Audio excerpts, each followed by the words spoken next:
the brave, countless true, who have fought to victory.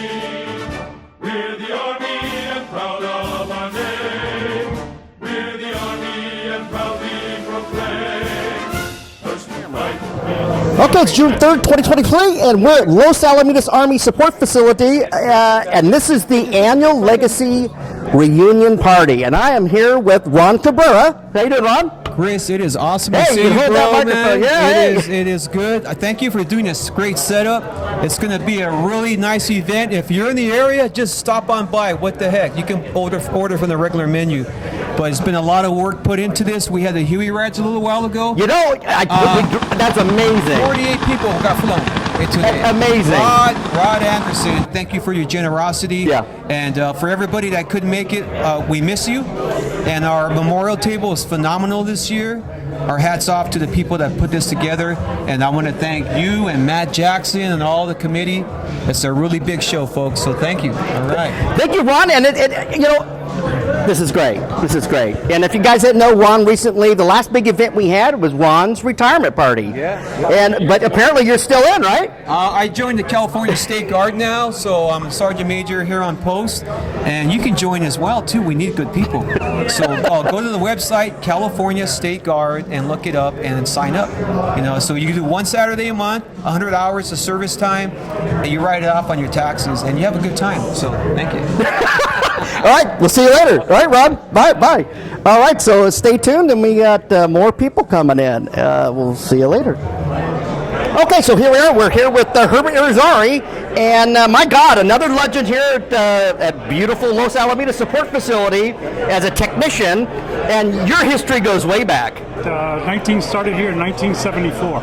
And it was still demilling from the Navy guys, and this was the HUEY contingency, right? Yes. And which was at Long Beach Airport. Yes. And they're starting to bring those aircraft over here, and my God, you retired when? 07. So 2007, we came back a couple years after OIF-3 in Iraq, and so you've worked on how many different airframes? Let's name them. So the B model Hueys, to the hotel model Hueys. To the mic.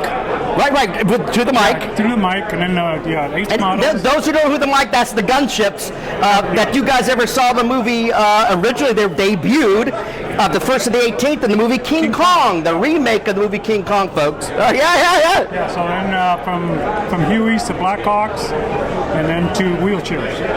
Yeah. Well, I gotta get them. So anyway, what are you doing now? I got a part-time job. Okay. At a bikini bar. Yeah. First sergeants always find a good gig. Life is, it's amazing. And isn't retirement good? I mean. Oh yeah. I mean, everyone. I told everyone retire early, and they don't. And they call me on the phone. They go, "Man, you were right. Should have retired early." Yeah. Well, I had to retire. My BS meter got pegged out. Yeah, my God. So you had a total of how many years? 36. 36 years, folks. Unbelievable. My hands off to you, and we'll see you later. I remember starting this with just a few guys that we wanted to, celebrate their retirement, and it just went so well. And then we just kept on doing it and adding people and making plaques. And I didn't do this by myself, believe me. I had so much help. Now, when I first started, Armando, wonderful guy. He was a big help when we first started, and the late Richard Barber was also a big help when we started. And of course, Rod, a wonderful Rod Anderson, has been flying the HUEY for us. I think the second or third year we had the reunion. Thank you, Rod. He did 5 or 6 yesterday, and I'll tell you what an awesome time everybody had. Well, I'm sure that you've noticed that we kind of changed things around a little bit. We're calling ourselves the Los Alamitos Army Aviation. We wanted to include those that were in the aviation that weren't crew members or pilots. So I'm glad Matt Jackson brought that up, and thank you, Matt. And Matt is going to be kind of the honcho. You know, I was the PIC for many years, and that's kind of a prick in charge. And Jack Ray, our mastermind in the electronics field, he's put together so much stuff. I can't tell you what I would be talking about. Larry Parsons has been a big help to us. He's been behind the table over there, checking everybody in. We've been doing that for a long time. And I want to give a thank you for my wife, Cookie. This is the first time she's going to miss our reunion. She's home, well, helping home with our dog who's got her broken leg, but and she wanted me to say hello to everybody. But she's made every one of these except today.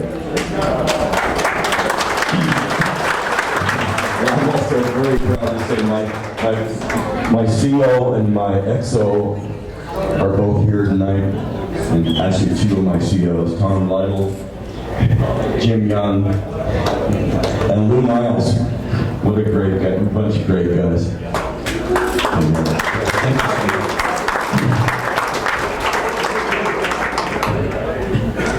And Quad A, they've been helping us out with the hors d'oeuvres every year, these last few years actually. And what a great group of folks those are. So hopefully we can get more members for the Quad A and keep that going. And years ago they gave me a St. Michael's bronze, and which was I have up on my wall, and that was something else. I had no idea they were going to do that. Thank you so much, Quad A, John Henderson, who's in charge of that.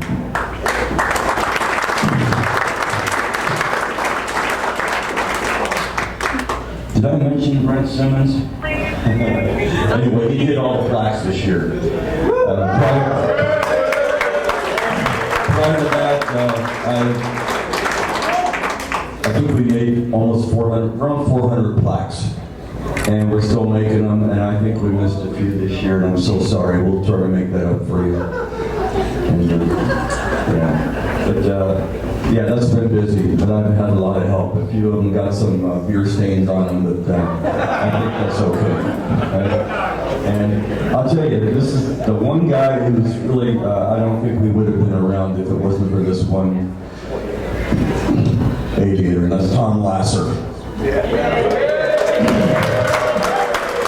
He's been our MC since we started, and I'll tell you, there's no way I could even get close to beating that. So we are so thankful that you're able to help us out, Tom. Be with us.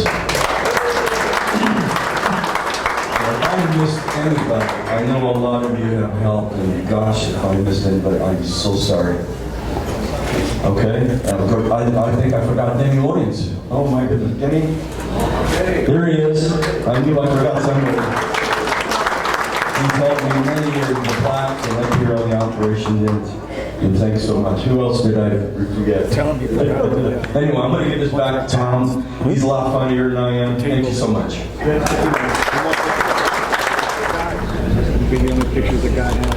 Before we get to Sven, a couple of other thank yous. Sven, obviously, thank you for everything that you have done. Jack Ray, fantastic job. Brent, thanks for stepping up and doing the plaques. Ron Cabrera, who's joined the committee this year, Mondo. Tom Lasser, Patty and Alejandra, who volunteered to come and take pictures this year. Thank you so much for capturing all the moments today. Chris Shaw, doing his best impersonation. Friday night news over there. Thank you, Chris, for being here. Ron, phenomenal job again this year. This whole entire group appreciates what we do for the whole entire community. Give Ron another round of applause.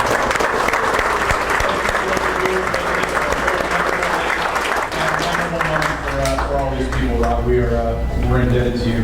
And then the Joe Sanchez band. I don't know if you guys caught Joe, former cabin trooper, out there on the patio. Him and his band rocked out and had a good provided some live entertainment for us today.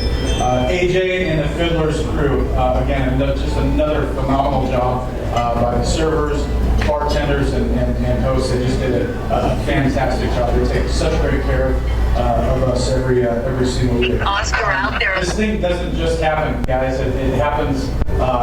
A lot of lunch meetings. It's not really exact water there on the little mat and everything. Thank you. So like, Thank you, Wally. Those people that I named are just a few that. Thank you, Wally.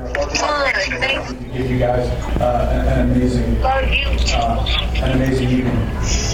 Sven. I love you too. Man, Thank you. Absolutely committed. I have been around for a long time. I don't know any other post, organization, flight facility, guard unit, reserve unit, anywhere else that does something like this. You had a vision and you knocked it out of the park, man. We almost had 200 people here. This thing has grown exponentially over the years. You should be absolutely commended because somebody just doesn't make things happen like this, man. You put your heart and soul into this, and everybody here is forever grateful. When Sven came to us last year and said, "Hey guys, I think I'm done. I think I'm going to retire from doing this," I came to myself, Ron Cabrera, and Brent Simmons. It was a no-brainer for the three of us to say, "We got you, Sven. This thing's not going to die. We're not going to let it go, and we're going to continue this thing.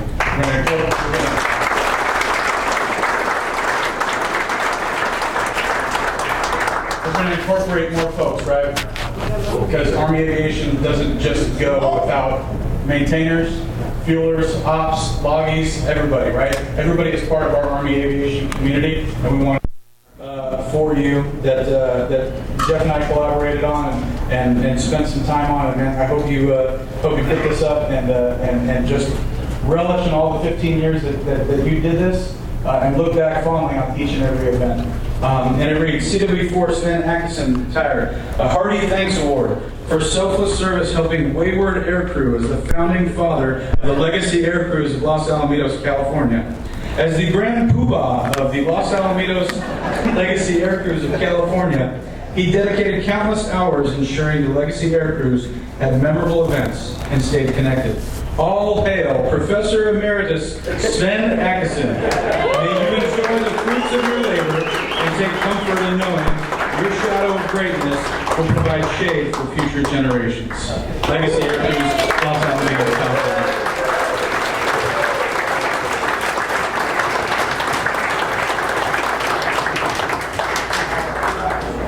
Thank you so much. I can't talk anymore. I'm going to start crying.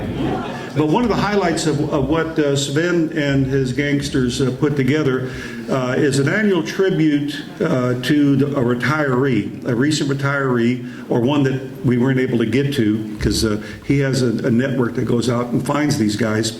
But the idea is to give a plaque, and everybody signed it, and it's a picture of your primary aircraft, and we give it, we give it as a gift to acknowledge your service, your participation here at Los Alamitos Army Airfield, and the fellowship that's going on right here. And I know this is probably a time to weep and gnash your teeth, but don't touch the person next to you while you're getting emotional. Please just keep your hands to yourself. But I'm going to call up Brent. He's going to bring a couple in. I'm going to call the names off, and we'll have you come up here, get your plaque, get your photo taken, and move on. We have a bunch tonight. We have about 15 of them, I think. The first is Sergeant Scott Harrington from the 140th. Scott, are you here?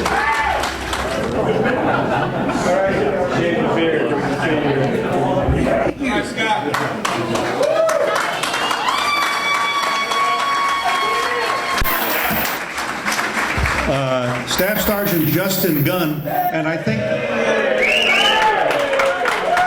last flight to Los Alamitos from 2001, he was the crew chief.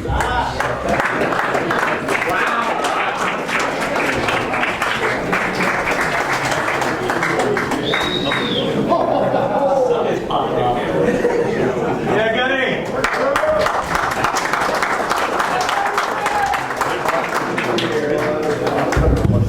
Okay, Sergeant First Class Richard Dragos. Thank you. Sergeant First Class John Stout.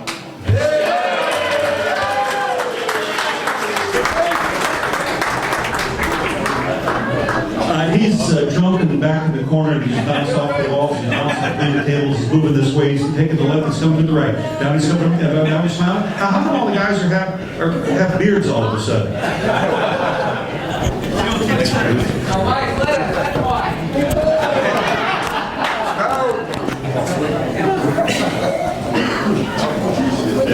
Thank you. Nice job. That's Juan Herrera.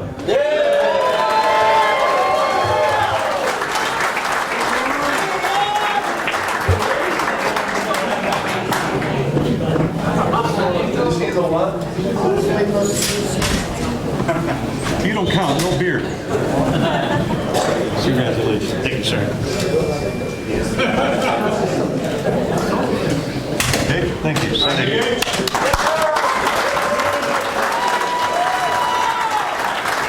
You know how everybody's saying yay and they're cheering? I'm waiting for the people to say boo, F you, or something like that. Well, not this next guy. We won't pick on him. But if we're going to pick on anybody, we're going to pick on Mark Campo. No, boo. Master Sergeant Robert Wood.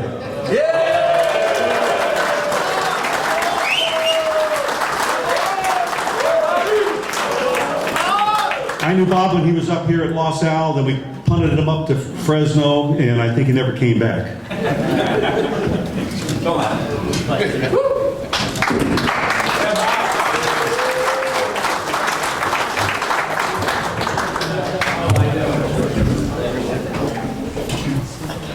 Okay, one of my favorite guys that I used to work with when I was at the facility, First Sergeant Jaime Velasquez.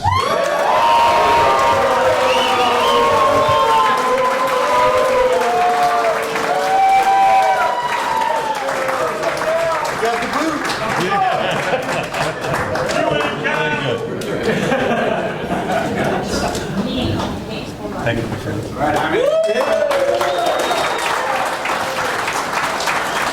okay, next on the list, First Sergeant Ivan Sanchez.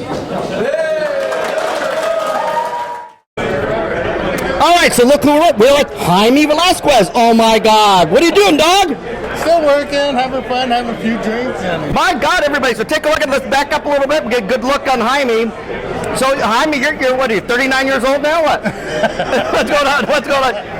61. All right, so you guys don't know, we were roommates in the same platoon at OIF 3 at OFB Camp Spiker. And my God, now when did you join the Army National Guard? 1988. And how many years did you do before you retired? It was a total of 37 years. And you retired like maybe 4 or 5 years ago? When did you retire? 2019. 2019, folks. And how's retirement life? Isn't it nice?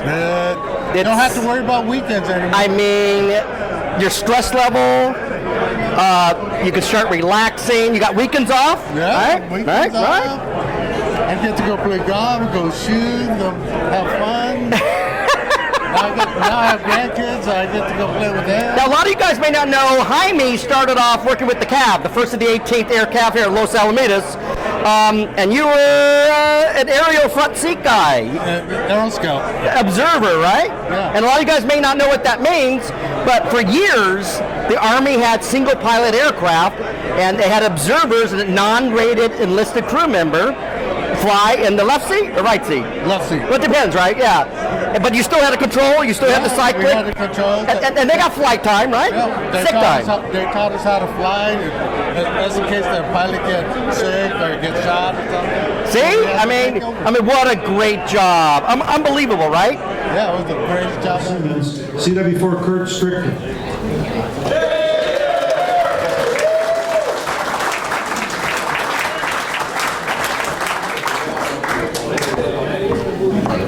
Very good.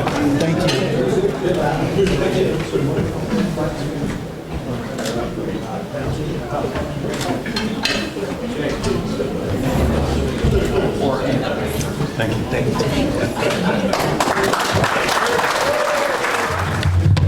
Okay, another guy that I worked with at the shop last century, Sergeant Major Bob Pruitt.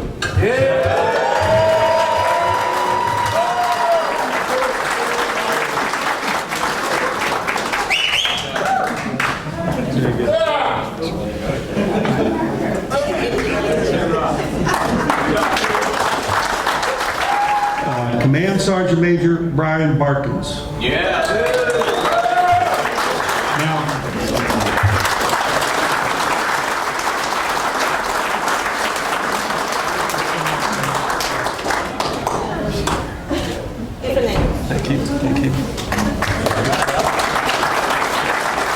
The special guide, Jeff Holliday. Jeffrey? Jeff Holliday, hiding in the back. Yeah, Mr. Haircut back there. When I came to the facility in July of 1991, he was a CW2. And went to OCS, and Katie barred the door, there he went. Jeffrey?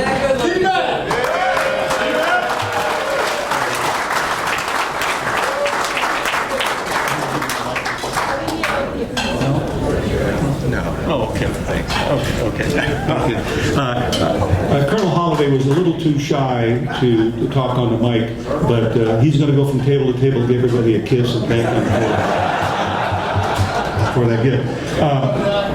Moving right along, that is it. Those are the plaques. That's what we do. That's the center of gravity of the dinner tonight, is how we acknowledge everybody. And like Matt said, it's unique. It's something that Sven and his gangsters put together that is unique to a lot of places that have never seen or had this opportunity. Whoops. Got an alibi. Got an alibi. Thanks, Brent. Thanks for setting me up on this one. I talked to him earlier, CW4 Fred Plotz.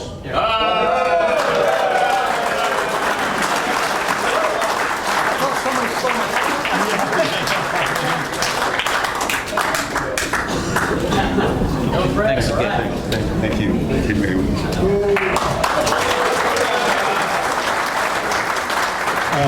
One more door prize. Like I said, the good news is it was a door prize for best beard after all the ones I've seen. Mark Campbell.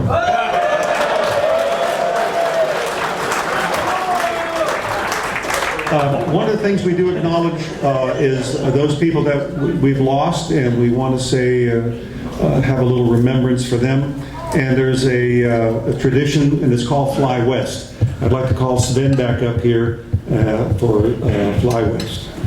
If you look to your right, in the corner over here, the committee has put together a memorial table of those that have passed with lit candles. Just if you have a chance, stop by and take a look at some of those that have passed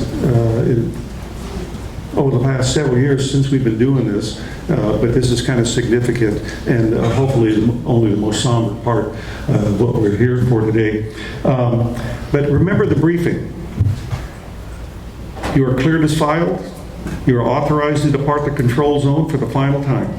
We will eventually rendezvous again, and we will gather at the 12 o'clock position next time we meet. And remember, our Fly West tribute has been, we've been doing this, I think we started the second year of our reunions. And most of those years after were done by Richard Lindekins, who passed away, I believe it's almost 4 years ago. And I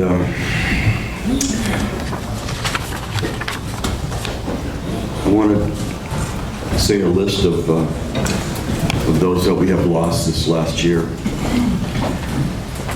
And from the reserves, Lieutenant Colonel Joseph Conley, CW4 Robert Bob Payne, Sergeant First Class Cipriano Franco, in the National Guard, CW4 John Hook, Sergeant Major Carlos Fernandez, Major Dan Adams, and CW4 Michael Payne.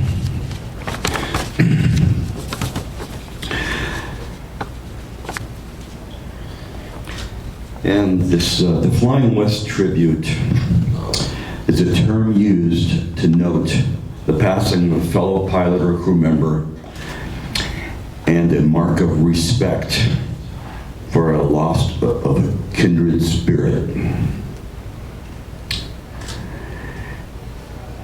And fly west, my friends. I know there's a place in the sky where pilots and air crews can go when they have to die.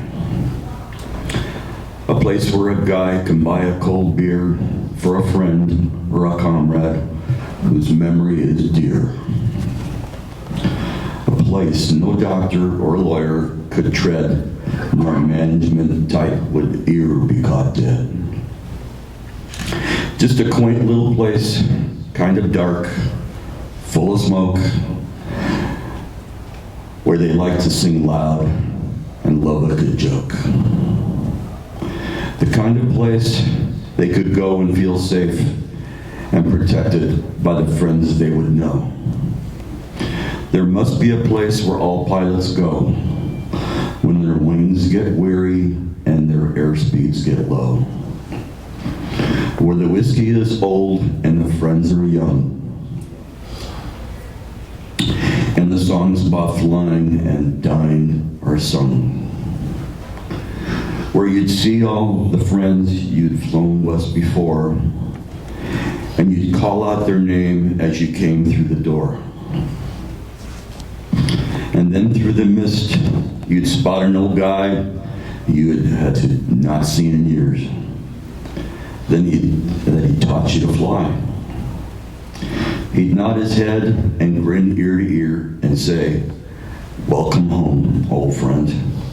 I'm pleased you're here." For this is the place where true flyers come when the battles are over and the wars have been won. They've come here at last to be safe and afar from the government clerk and the management czar, the politicians and lawyers, the feds and the noise, where all the hours are happy and their good old boys can relax with a cool one and a well-deserved rest. This is heaven, my friends. You've passed your last test. Your landing gear is up. You're cleared to fly west. Rest in peace. Amen. We've enjoyed this evening. We're going to do it again, whether you like it or not. So I'm going to call this meeting to an end, and we'll see you next year. Thank you very much.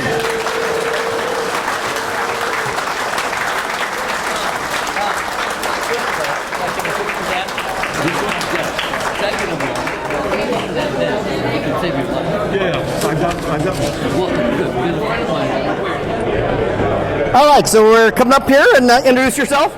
Armando Lerma. All right, and how long have you been in the Army National Guard? Forever.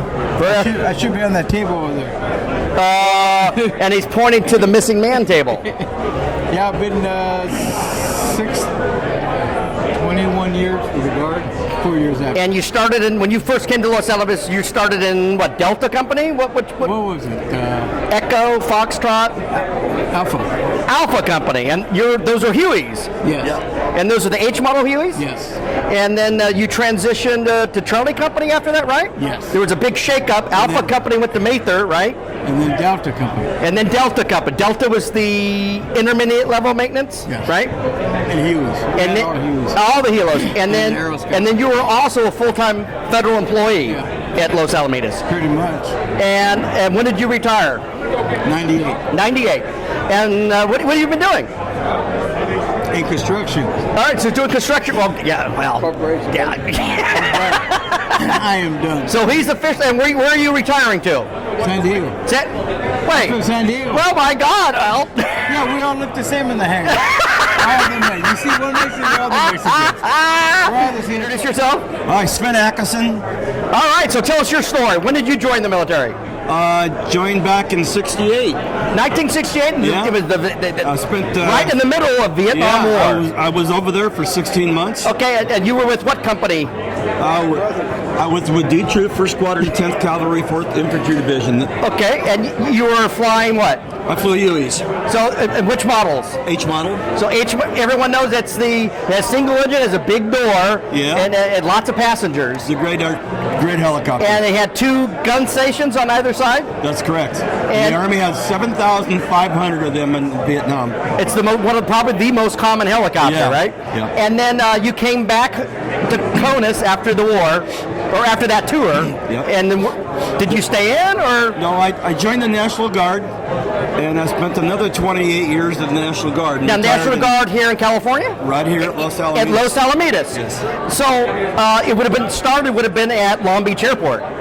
Yeah, I was right? not there. I joined the Guard just after they moved over here. They moved here at Naval Air Station Los Alamitos, which became Armed Forces Reserve Center, I guess. Correct. Right? Yes. And you flew here for 28 years. All the National Guard. Yes. And it was all, like he said, it was probably Alpha Company and then the Charlie Company. And I flew the Jet Ranger, or the OH-58, KIOWA, for 11 years here. And that was Charlie Company, or? You know what? I'm getting old now, so I can't remember all the letters, but it's either A or D. And during all this, when you're in the Army National Guard, you were a fixed-wing commercial pilot. Yes, and I flew airplanes here in the Guard, too. We had a T-42 Beach Baron. Oh, we need to hear that. Oh, that's a great story. Well, as a segue, tell us that story. How did that all come about? Well, the T-42. Well, we had to fly the generals around the state, so we kept pretty busy doing that. And that's a twin-engine aircraft, right? Four-seater. Wow, that's amazing. I spent a lot of. I'll put a photo on here on this video of your aircraft. Hopefully, you have a photo with you in it. We can add to the video. Not a T-42. Okay, of a T. All right, so you stayed in the T-42 for how many years? I think it was 4 years. And did you retire out of that, or no? You went back to the rotary? Army decided they didn't want to have the regular aviation fuel, so just only JP4. So they didn't use JP4 on the T-42. T-42s. And then you officially retired from the Army National Guard when? In 2007. 2007, and you went back into your commercial job? No, I retired 3 jobs. All at the same time? I was an airline pilot, and I flew in the Guard, and my wife had a business what helped. Okay. Now let's talk about the commercial side. So I know already we talked earlier that you worked for MGM Airlines, right? Correct, yes. And what other airlines did you work? Later, I worked for Champion Air. Champion, yes. Yeah.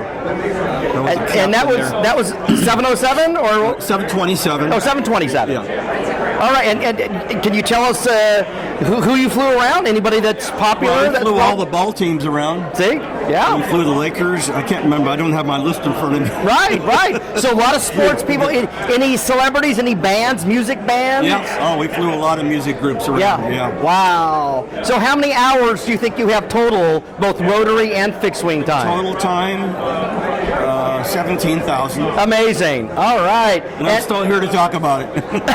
All right, and my understanding this might be your last event. Are you moving as well, or? Well, I've kind of been I started it with the help from others. Right, 16 years ago, right? Yes. And I'm going to kind of sit back and just keep an eye on everybody. We've got a good team taking over. Good. Which I'm really proud of, and this is going to go on forever. Very good. And you're passing the throne over to who?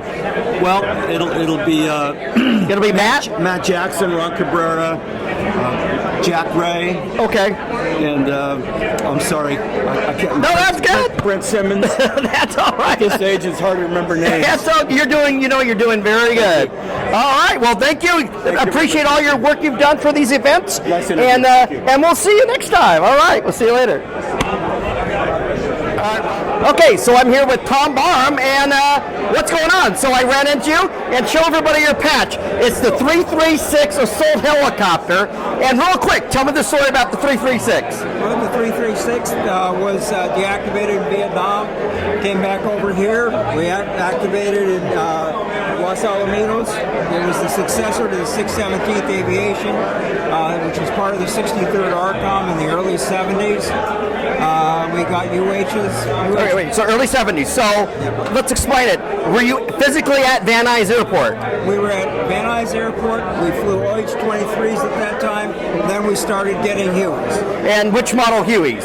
We started getting, I think it was Ds. The D models. Yes. Then we had Charlie model gunships. And then we got the H model. So it was the UH Charlie Mike model, or they just call them Charlies? Charlies. And they had the M21 systems on them, the Gatling guns? They didn't have them at that time. We got them later. Later. Yeah. And this is the Army Reserve, folks. If you didn't know, they were rotary wing helicopters at a Van Nuys Airport. Correct. Right. And then what happened? Well, then we formed up here. At Los Alamitos. Right. And what year do you think that was? 70 what? Well, the Vietnam War was still going on. Right. We were doing pickups at Radmac and flying them out here, putting them on ships to Vietnam. Wow. That was one of our missions. Wow. That's pretty amazing. So, you joined the Army. Let's tell your story a little bit now. Where are you from? I'm from Los Angeles. Born and raised? Yes. What high school? San Gabriel. San Gabriel High. And you joined the military right out of high school? No. I was in the LA Sheriff's Department before I joined. In '65, So you were a deputy with the Los Angeles County Sheriff's? I was a corrections officer in 1965. I later became a deputy. Okay, so correction officer for the state of California? No. The Sheriff's Department had corrections officers. Oh, really? And they would even hire people when they were 19. Okay. So I was 19 when I was hired in 1965. Okay. Turned 20 the next month. Went in the Army in October that year.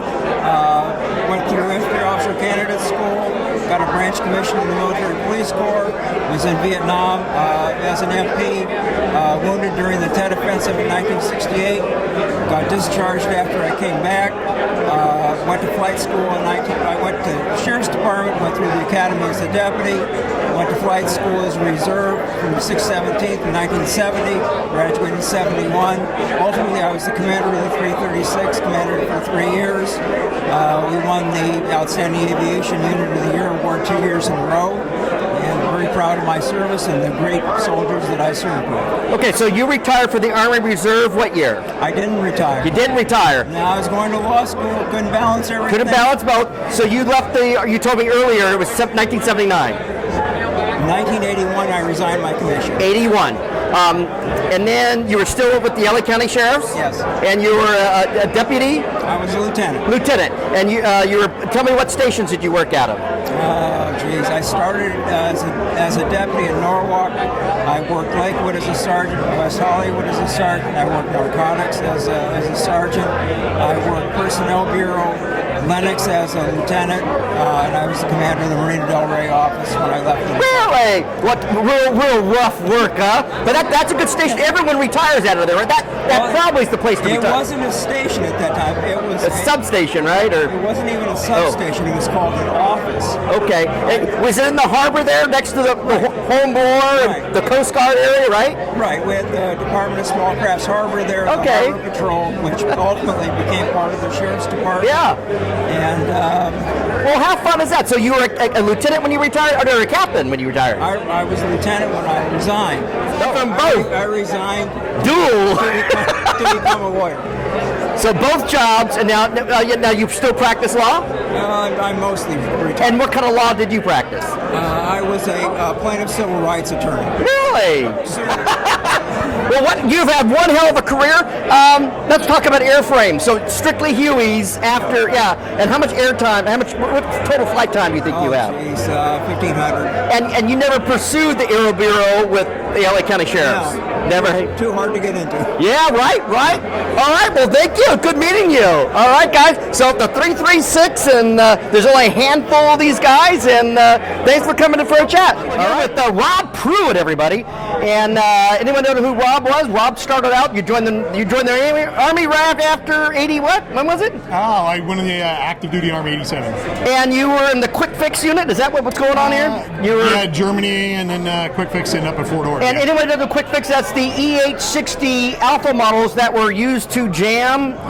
Jam and direction find on targets. And what a fun. And the best thing about that, you probably had some good-looking girls in the back that were linguists, right? Oh, there was a few of them, yeah. I could say some other things about linguists, but never mind. All right, so you came here to Los Alamitos when? When was that?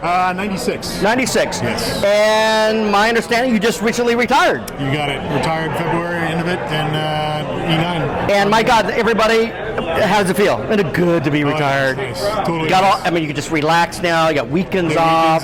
You can clean out your garage. Oh yes. Got rid of all the gear. All the military stuff. Yeah. So what are you doing now? I'm working for DCMA. All right. How fun! It seems like a bunch of guys ended up. In fact, Barry Latour, supervisor, if you can believe that. Oh my God! So how fun! And that's here in Long Beach, or over in Huntington Beach. All right. So it's really rough location. Good deal. Now, are you here alone tonight, or you got someone else? No, I'm alone tonight. Yeah. And where are you living now? I'm living down in Fallbrook. Fallbrook, beautiful area. Yep. It's near. Anyone doesn't know where that is? That's the backside of Camp Pendleton, near Temecula, right? You got it. Exactly. Yeah. And it's what is it? 10-mile drive if you want to go down to the beach in Oceanside? It's beautiful. Yeah, isn't that great, guys? No, it's beautiful. So basically, this video is for people who couldn't make it here today. Anything you want to say to everybody, or? Just hello to everybody.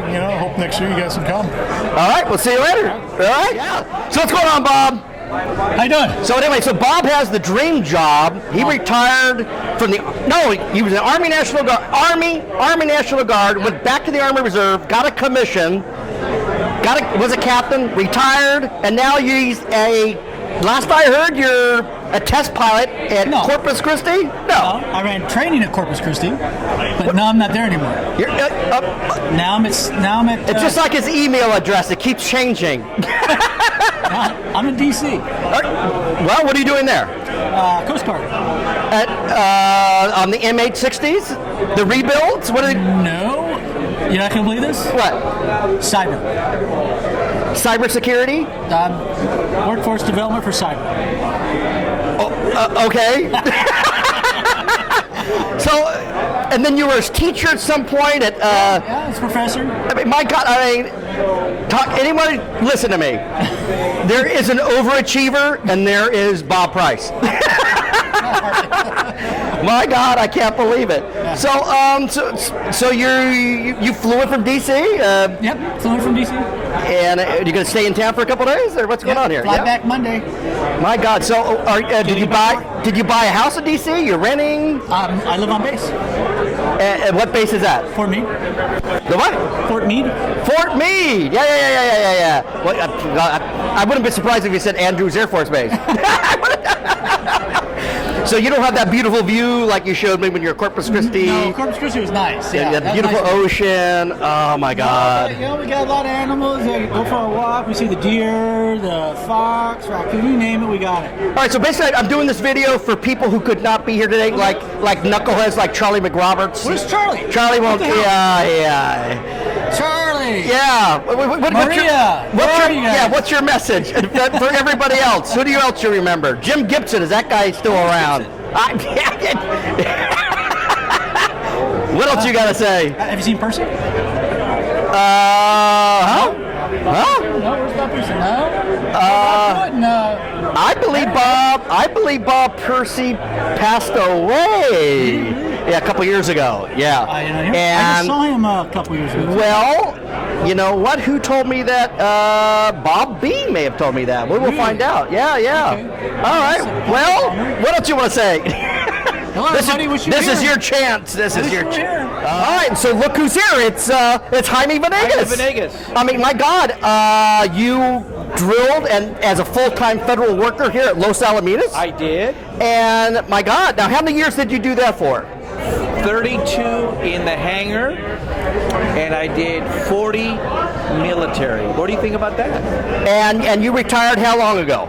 6 years ago, 2017. Now it feels good to be away from all this madness now, I right? played golf today. I mean, unbelievable. And did you get a Huey helicopter ride too? No, because I worked on them so long, I don't want to touch them. Right. And I didn't do it because I have 9 lives, and I think I'm at the 8th life.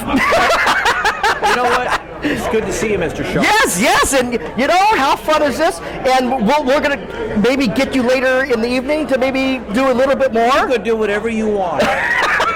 Just don't get Isn't he a great guy? All right.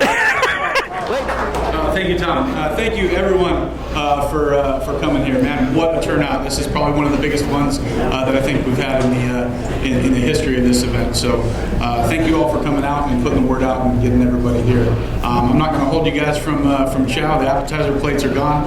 We'll get you off to chow here in just a second. But again, thank you for attending. All right, if you don't mind, I'd like to say a quick prayer, bless this food, and we'll get going with chow. Dear Heavenly Father, we thank you for this day. We thank you for all our blessings that you bestowed upon us. We thank you for each and every one of these people in this room. We thank you for the brotherhood and the sisterhood that exists here. And we thank you for just the fine Army aviation soldiers that we've had the pleasure of serving with throughout our career. Bless this food we're about to receive. Bless the hands that prepared it. May it be a nourishment to our bodies. Bless this evening and help everybody to just have a wonderful time and get home safely. In Jesus' name we pray. Amen. Okay, we're here with Cliff Rogers, and how you doing, Mike? Now, I understand you retired this year. Actually, 2019. That's amazing how time flies. Now, you joined the Army. You have an interesting story because you were in, and you're out, and you're in. So tell us your story. When did you join the Army? Originally, it was 1978. And was it aviation after boot camp? I was a Huey crew chief mechanic. And which model Hueys? The H models. The H models. And you did what, a 4-year enlistment? Was it active duty the whole time? No, it was actually guard. So it was guard. Yeah. And you got out. Oh wait, what unit was that with? Echo Company 40th Infantry Division. And you got out in 85. And then you were out for a while, and you came back in what year? 1998. 98. And you had an MOS from a Huey helicopter. Mm-hmm. So what unit did they put you into? The Huey unit? They put me into Echo, the 640th. Oh. I can't remember what they were called at the time. The 640th being the Army Reserve? Or? The Cal Guard. Oh, the Cal Guard. And that's here at Los Al. Major Lowe and okay. She Who Shall Not Be Named. And that was a maintenance company unit? Yes. Right. And you were in that unit for a while, right? Mm-hmm. And then how did you get your transition to go into Blackhawks? When did that happen? Well, I started working at the hangar. At the hangar, right? So you're Rob and everybody. Right. So he's a full-time federal technician. And tell us that story. Well, got in here and started working with Rob Hewitt, Tom Elwell, and they kept bugging me to come over to Bravo Company. And I was like, no, I'm too old and fat, and I'm not going to be a crew chief again. And they persisted, so I did. Rob took me on a flight, a toggle flight. I said, yeah, I want to do this again. And next thing I know, I'm in Bravo Company. So you did the transition to go from Hueys to Blackhawks as a transition here at Los Al. Mm-hmm. And next thing you know it, we're being activated. We're going to Iraq. Yeah. That was a fun deployment, huh? It was interesting, wasn't it? And then we came back in 95, 96, and you still was a full-timer still. Uh-huh. And you did that job until what year?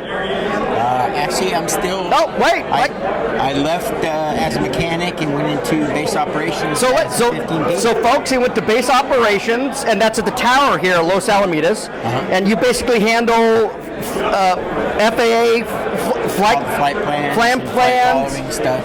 And you run the the ground stuff on the radio. Is that a function of base ops or no? Tower. The tower. So base ops, you coordinate with the tower. Yes. And you make sure all the flight planning is all done. Okay. And you're still doing that today? Yep. Oh my God! So you got out of the Army National Guard, retired with how many good years? 29. 29. That's fantastic. And well, good. You got a good job here, and you're now just a federal employee. What do they call that? I'm 63, so I've been getting cigar and whiskey money every month from the Guard for a few years now. All right, and my understanding that you have grandchildren now? I do, 2. Little Ezra and little Olivia. And when do you think, how much longer? Yeah, I bet. I'm jealous. And when do you think you'll end up retiring here? Is there a mandatory age to retire? Probably, maybe, huh?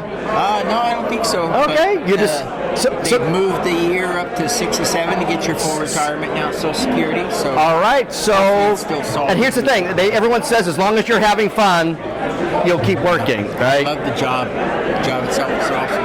All right, Cliff, it's good. Okay, everybody, this is Mark Campa. My God, how the hell are you doing? Chris Shaw, good to see you. All right, so tell us what's going on, man. Oh, man, you know what? Retirement, little bit of golf, staying in shape, losing weight. Oh, my gosh. Somebody say losing weight? Yeah, Somebody's got to do it. Somebody. I know, my God. So tell us what's going on. So you retired from the Guard at the flight facility thing, right? Yeah, and I ended up being the facility commander at the very end. Really? Yeah, you keep showing up and keep moving up, and one day, you know what? There's nobody left. Villarreal. Frank Villarreal is not here. All right, so you retired what year? We were here, right? It was. Yeah. I know, 3 or 4 years ago. 3 or 4 years ago. Probably 4 years. And let me tell you, everybody, retirement life was so good. He doesn't even remember when he retired. I'm not a date person. I don't know dates, right? So I don't know dates. Somebody wanted me to tell them the date of my wife's birthday. Yes. So I could pick up her medicine. Yes. And holy crap, I left my phone in the car and started to panic. And I was kind of like, well, you're in mourning still because everybody. Rush Limbaugh passed away last year, and you were probably the big guy. That was probably 2-3 years ago. Yeah. How long ago? Come on. Yeah, it's been Oh my gosh. But you were a big supporter of Rush Limbaugh. Loved him. Long time listener. Well, you know what? When I first moved here, I heard him on the radio. Yes. And I had come from Alabama with the banjo on my knee, so I did not realize that they actually had pre-recorded stuff. Really? Who knew? But it's like, this is when he was using the EIB network. Yeah, who knew? National City and all that. I had no idea. Did you know what I mean? So real quick here with you, when did you join the Army? What year do you think that was? About 1980. And that was right out of high school or college? No, right out of high, more or less. I did a little break, but out of high school, so it was high school to flight school.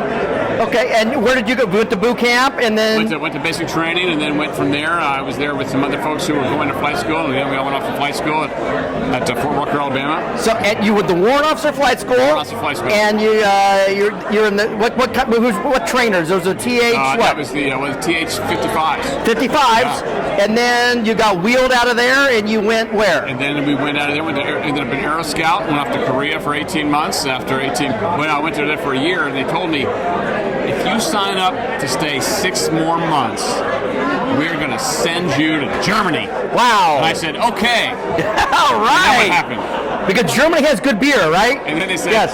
I'm sorry, that's a different guy. The tooth changed. We can send you to Fort Campbell, Fort something or other.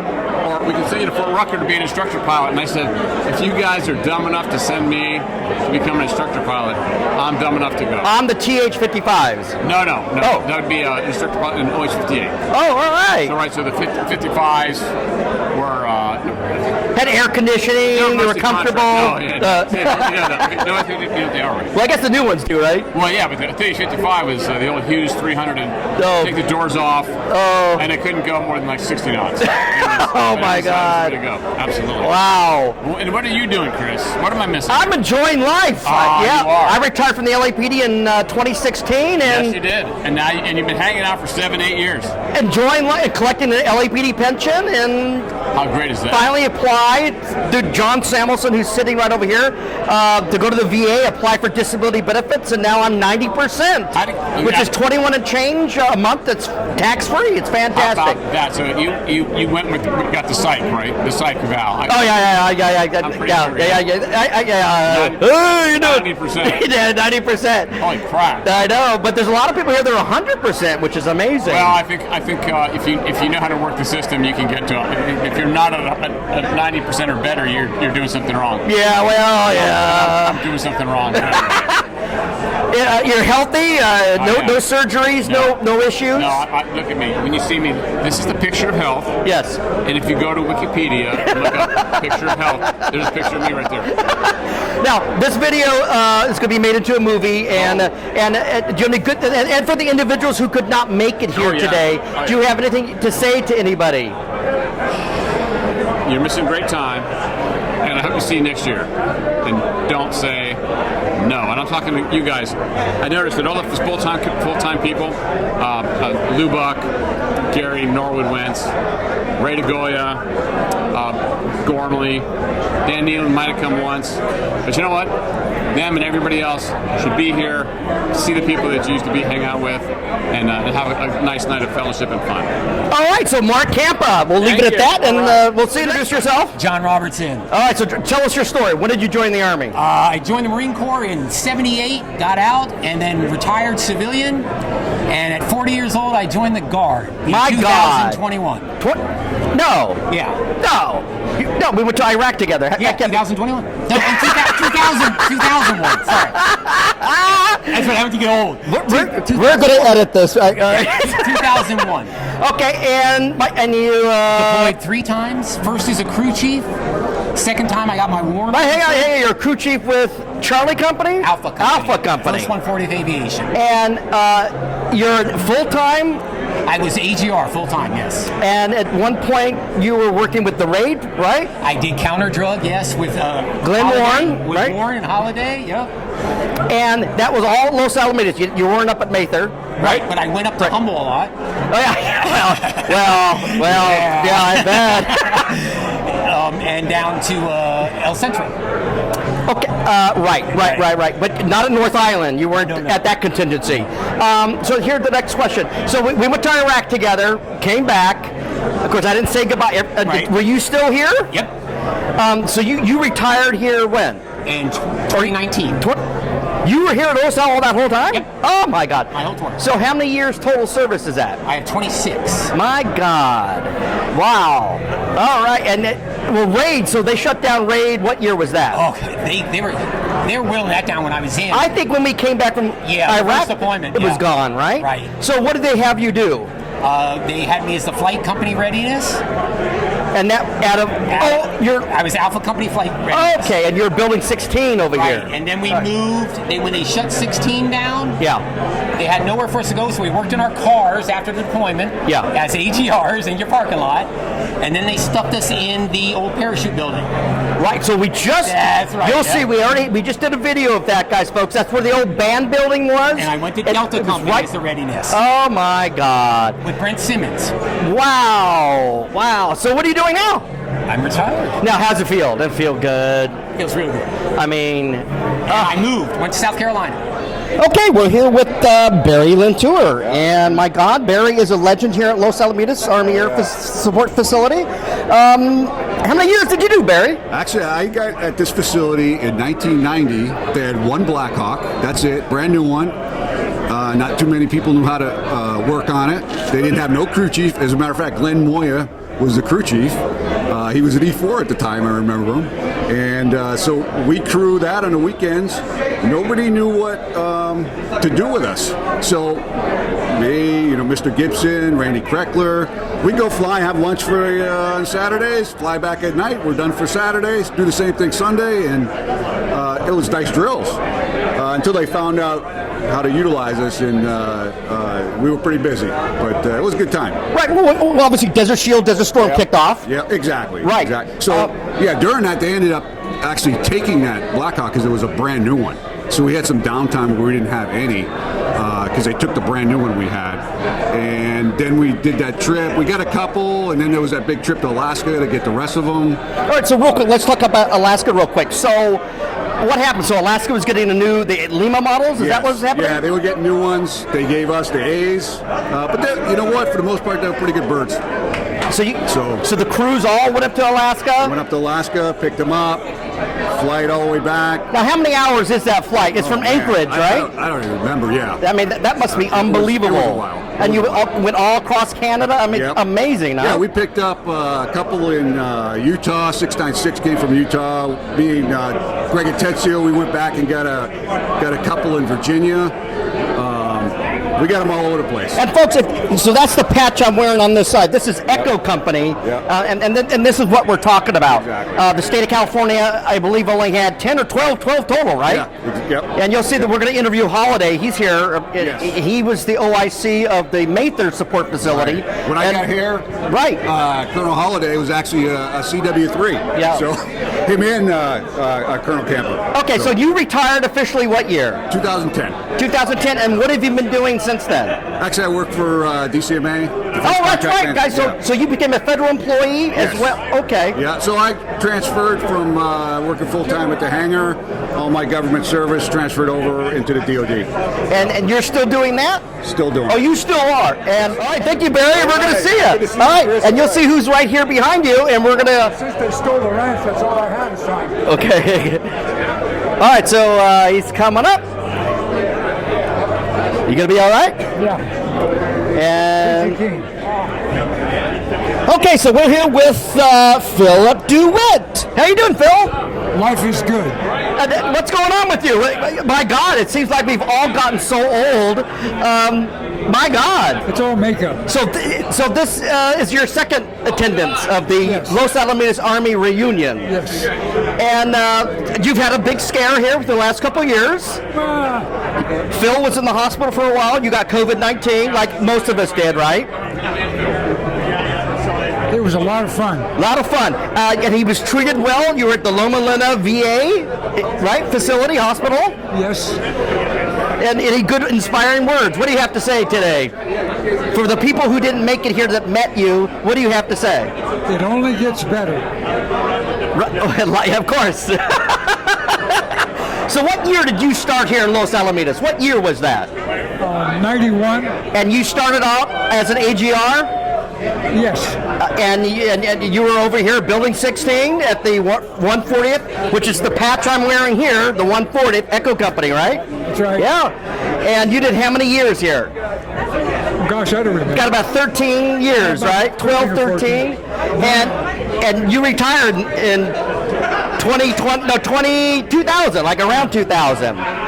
Now, how's retirement life? It's good, huh? It's excellent. Yes. And pretty good turnout here today? Yeah. Very good turnout. And you're here with Mike Beverly, and we'll get Mike Beverly on here as well. We'll do a quick little interview. Anything else you want to say to anybody out there that's missing here that wants to say hi to Phil? Well, if it's not green, it isn't mean. All right, guys. All right, everybody. This is Phil DeWitt. All right. All right, so I'm here with Dave Clark. Back up a little bit because you're tall, huh? There he is. All right, so tell me what's going on.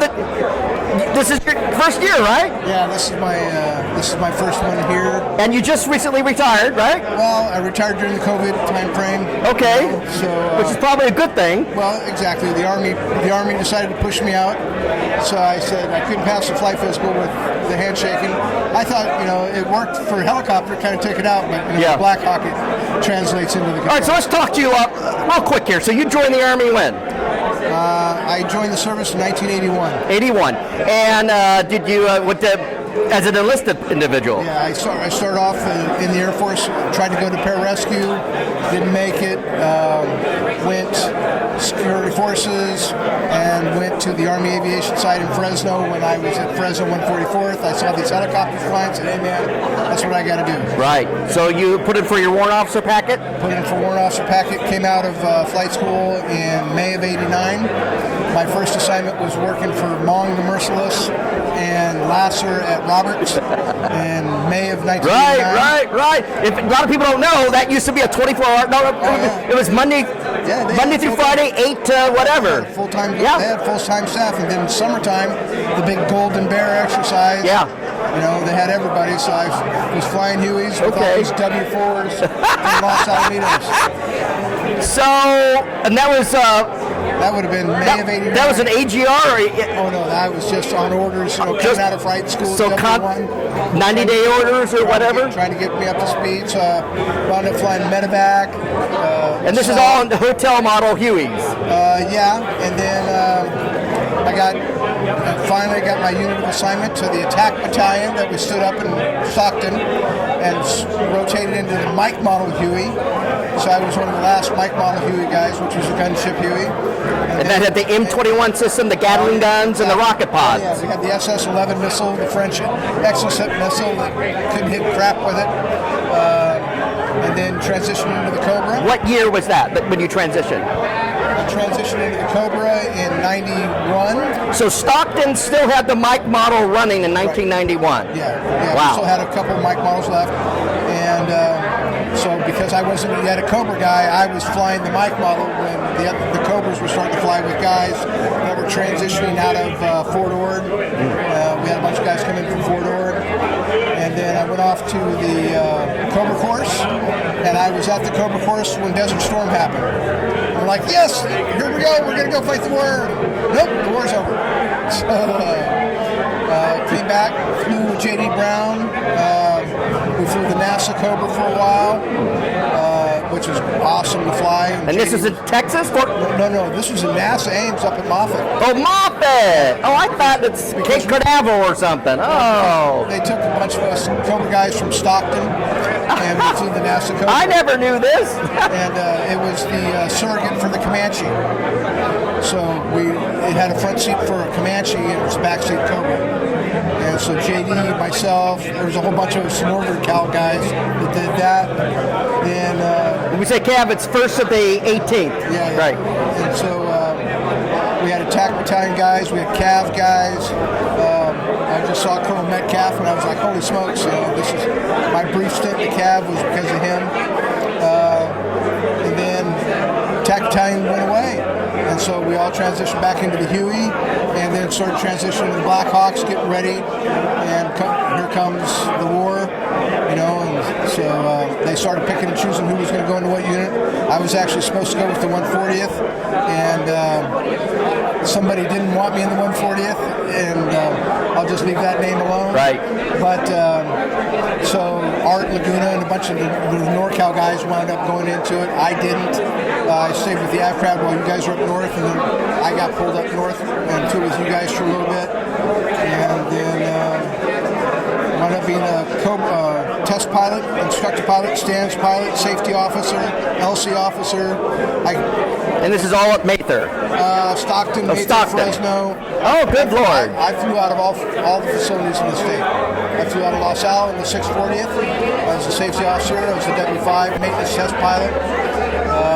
Flew in the first of the 140th when Mark Van Dyke was the commander.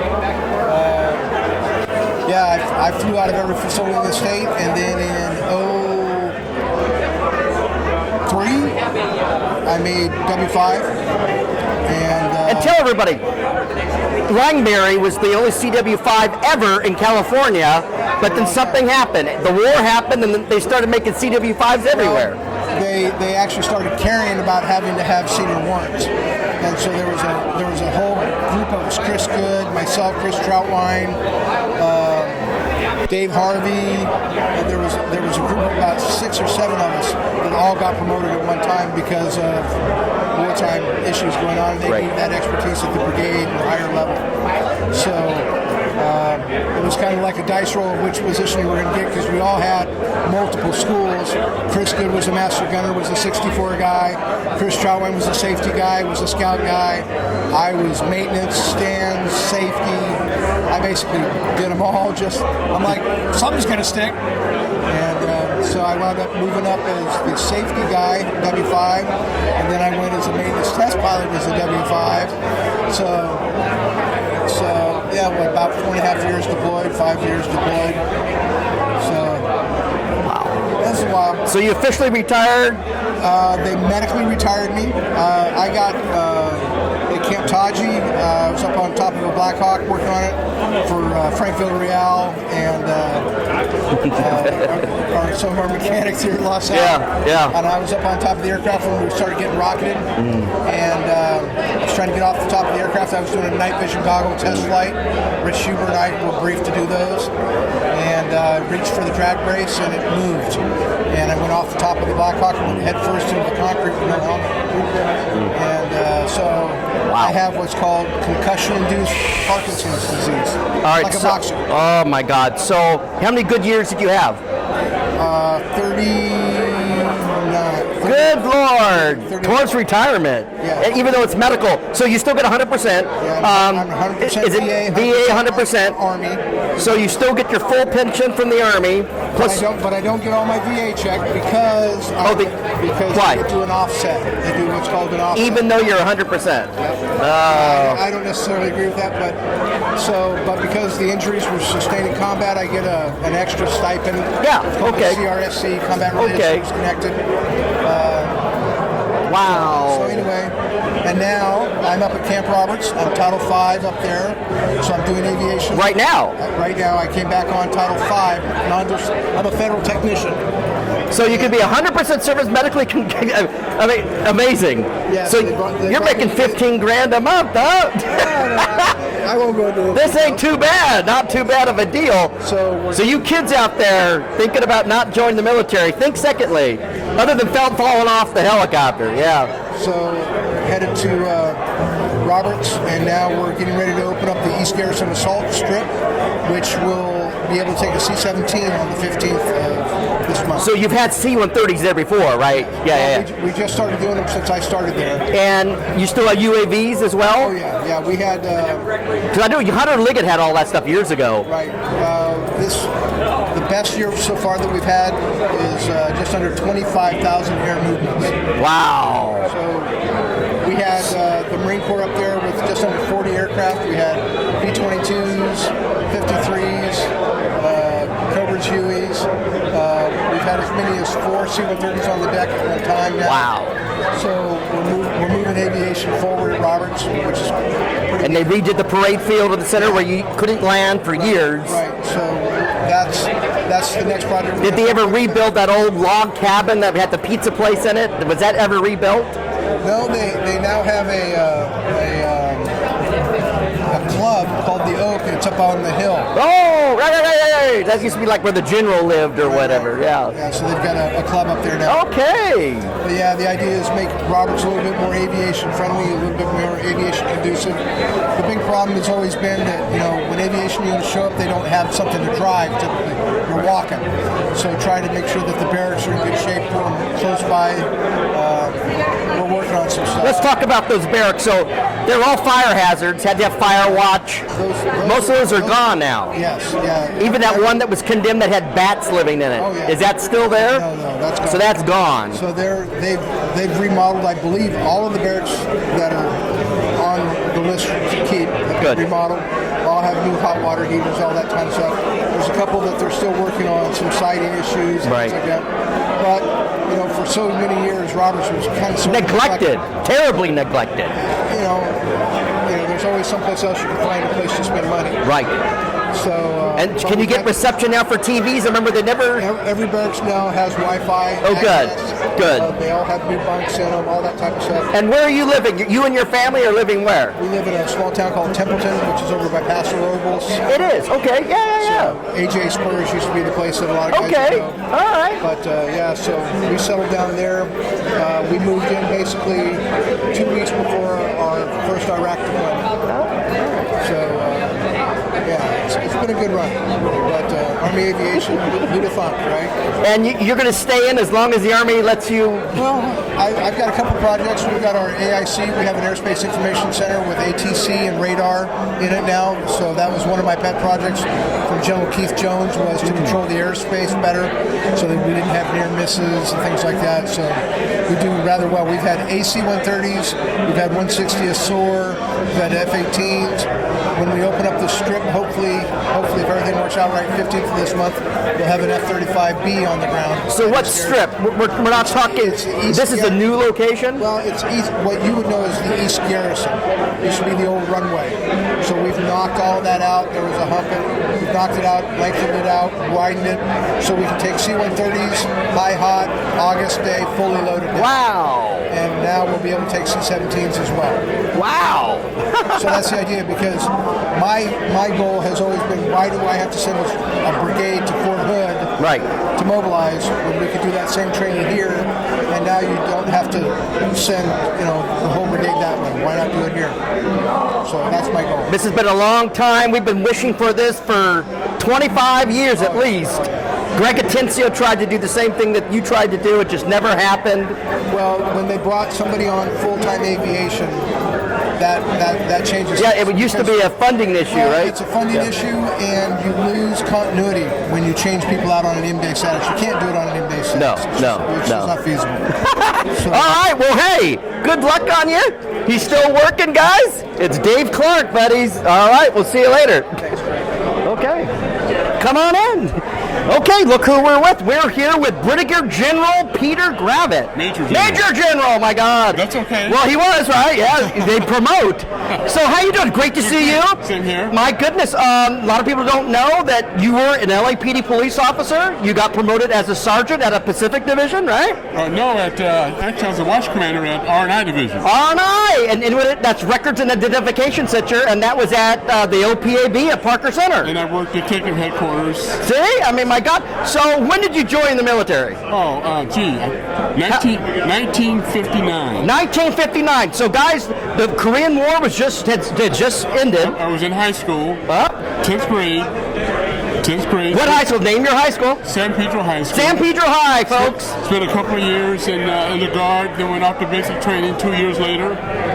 Came back and was in the enlisted ranks for about 10 years, and then went to OCS, got commissioned, and Russia's history. See, that's how you do it, folks.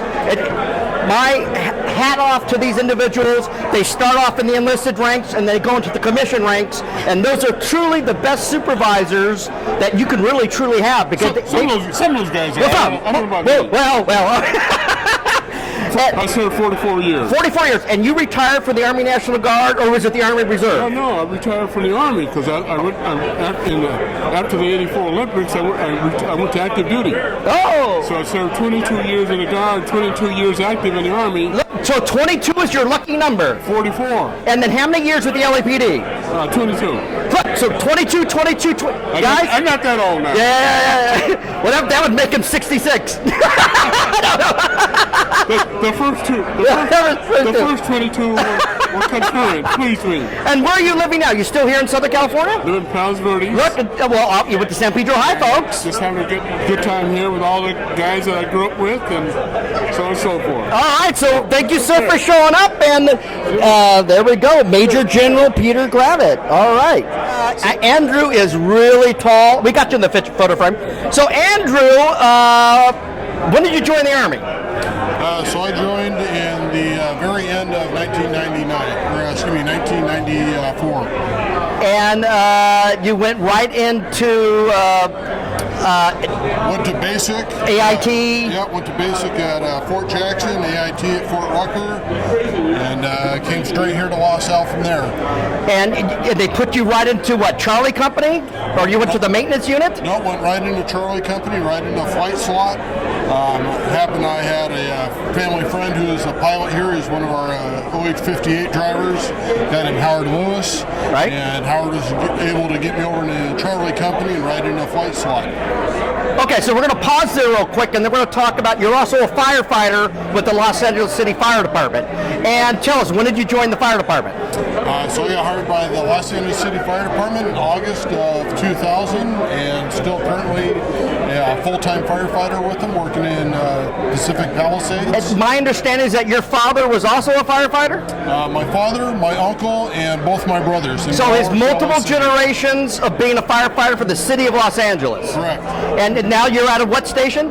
Fire Station 69 in Pacific Palisades. Pacific Palisades. And real rough work, guys. So that's Sunset by PCH, and there were Gladstones for fishes, right? That's it. A lot of code set, a lot of meal breaks there, huh? Yeah, once in a while. And of course, Mayor Reardon, who used to be the mayor of the city of Los Angeles, he owns that restaurant, and he recently died this year. Yeah, rest in peace. Okay, so then we'll go back to the Army National Guard. So you left the Army National Guard what year? I left at the very end of '99, started 2000. And now you didn't retire, so you just had 10 years in then? Well, I had roughly 5 in here, and then I had moved. Okay. So I moved up into essentially Ventura area and left the California National Guard and went into the Navy Reserve and entered a unit called HCS 5. And guys, that's the HH-60H helicopter unit, strike rescue for Navy SEALs, in which that unit moved down to North Island, San Diego, and then was decommissioned. And it's coincidentally that they're having their reunion party at the end of this month on June 30th at North Island to celebrate their name with HSC-85 and still uses the Firehawk name. All right, so great. So you're still with the LA City Fire, and when do you plan on retiring? I plan on retiring in about 7 years. 7 years. 30 years. And on a side note, a lot of people may remember the name, may not remember the face, but there was a big fire in the Angeles National Forest that you responded to. What year was that? That was in 2019. And he was driving a dozer, a bulldozer with a big, you're pushing dirt, making a fire break, or you're actually putting out the fire? Making a fire break. We're trying to get the fire from stopping from Little Tonga Canyon into Big Tonga Canyon. Right, so anyone that's near Lakeview Terrace, near Sunland, and my God, so what happened? You hit some loose gravel, some loose dirt? Got to a point where we're working down the ridge line, and I had actually come to a stop and wait for the smoke to clear out a little bit, and part of the hillside I was on sloughed away out from underneath me. And since the dozer wound up rolling down about a 60-degree slope, and I fell roughly 230 feet. I mean, what was going through your mind? I know it's crazy, and you probably, when you think about it, it probably is in slow motion, right? For what I remember, yeah, kind of slow motion. It was, I don't even know how to describe it. One minute I'm sitting there, and next minute I knew I was going over, and I pretty much thought that was going to be the end. Just, hey, if it happens, I hope it's quick. And next thing I know, I woke up in the hospital. So. Did you sustain any long-term injuries from that? Any, you get a concussion or? Just my looks. Yeah, right. Anyway, so a lot of guys may not know, we're friends on Facebook, and when that incident happened, I was flooded with requests from the news media, every channel, including TMZ, how Andrew Carter is doing, and if I could put in contact with Andrew with them, and you said, I said I'm up for it. The department said no way. Yeah. All right. Well, so this is probably the first unofficial interview we can do of that incident, which happened 4 years ago. Yeah. So we're glad you're alive.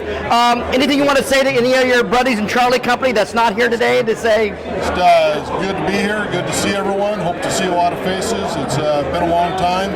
So it's definitely part of my life that I miss being around. So it's good to be here. Good to see everyone. All right, great. We'll see you. Glad you made it. All right, so we got Andy Butte here. Oh my God, so Andy's been around for a while. I left this base 23 years ago. All right, we're going to talk about that right now. Okay. So you joined the Army when? When was that? I joined the Army when I was 16 years old in 1980. And they call that the entry program. The late entry program, right. So you go to basic. So my career started on my 17th birthday. See? Yep, went to basic that summer, exactly. Then graduated and went to AIT. And then It's a lesson to your millennials out there. Oh, yeah. Gen Z, don't cry. yeah. So 18 years old at OCS, became a second lieutenant at 18. So if you think an 18-year-old isn't old enough to make decisions, I was a lieutenant at 18. I quit that to become a warrant officer at 19. And then I went to Germany and I was aircraft commander. He reverted. He was a commissioned officer and reverted to a warrant. Came back, went to flight school, 20 years old, go to Germany, and I made aircraft commander 1 month shy of my 21st birthday. And you're flying what kind of aircraft? Flying Hueys in support of the VIPs there, so 3-star general became my guy. Models? Yeah, H model Hueys. And you did that till? Did that through, so Desert Storm came and I became the anti-terrorist task force commander for Europe during Desert Storm. Did that for a year. Basically quick response, everything from MENA through Europe, quick response stuff. And then after that I left to try to fly C-5s out of Dover, Delaware. Got hired. Air Force, folks. Yeah, Army to Air Force. Got hired to cross over, but then our budgets were cut. So was my career. I ended up from there going to fly Apaches out of Fort Knox. So I flew Alpha Pluses and Charlie Model 64s out of Fort Knox. And that brought me here to where I met good old Chris in the reserves. And what year was that? I think I came out here, I would say it was 93, no, it was maybe 94, 95. We just had a Northridge earthquake. Came out here, I was part of the reserves. We had a lot of aircraft down there, a lot of good people. Bob Bean was down there, another cop. We had Percy was down there with us. A lot of LAPD were down with us in the reserves. And they shut that down, rolled up the colors, and I think it was 95, 96, somewhere in there. We all got kicked down to the curb, became part of the National Guard. They didn't know what to do with us because we were better looking and far better trained than all the National Guard guys. So they threw you all in Charlie Company, right? Yeah, we did. Tried to figure it out from there. We had our spur gear problem. I got the good pleasure running the airport with Tom Lasser there for a while, and we were down for the spur gear, and Percy and those guys were over at the reserves. And so you retired when? 2013. And how many good years? 30. Good Lord! And so what did you do after 2013? So we started an aviation company, and we were originally in Temple, Texas. Now we're in Georgetown, Texas. So for the last 3 years, so we trained all the... so we were 91, 135, 133. So we did a lot of stuff. We trained all the Jordanian Special Forces, helicopter guys in Little Bird.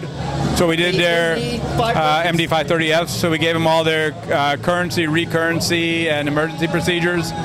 We trained all of the Iraqi 200 Squadron when we delivered about 16 Bell 407s to Iraq. We've trained a lot of other foreign militaries along the way, but the last thing we did is we spent 3 years proving to the Air Force that having a rotary wing only program where we gave every Air Force helicopter guy their first 50 hours of flight, we proved the program. The program was so successful that the Air Force decided to make it a program of record, and we just lost that program last year, or not last year, last week. We were outbid $1 million on a $100 million contract by Bell and CAE, who knew what our costs were. So there was just no way a small mid-sized company was ever going to keep that contract, and so the OEM won the contract. So back to square one. But the bottom line is all the people that you work with here in the Guard and the reserves, all the people at Los Alamitos, the integrity in this place is very thick. A lot of people really believe in the flag and the nation. So where in Texas are you living now? Now I still live in Hermosa Beach. Oh, you give up Hermosa. No. Who's going to give that up, right? Yeah. So our operations is in Georgetown, Texas, just north of Austin. And I spend most of I'm the director of safety. So I sort of stepped back out of the cockpit. We got a lot of really guys more qualified than me. That's hard to imagine, but there are people like that. So yeah. So quite happy. You're going to keep working until. Well, the key to being young is to stay working until you're old. All right, Andy. Chris, good seeing you, man. I don't know what this is for. I'm going to have 2 more guys come up here. And then he roofies you. Okay, so here we are. We're with Chris Armstead, and tell us a little about yourself. I have not seen you in person since a Halloween party at my house where you were dressed as Superman. Yes. I plead the fifth.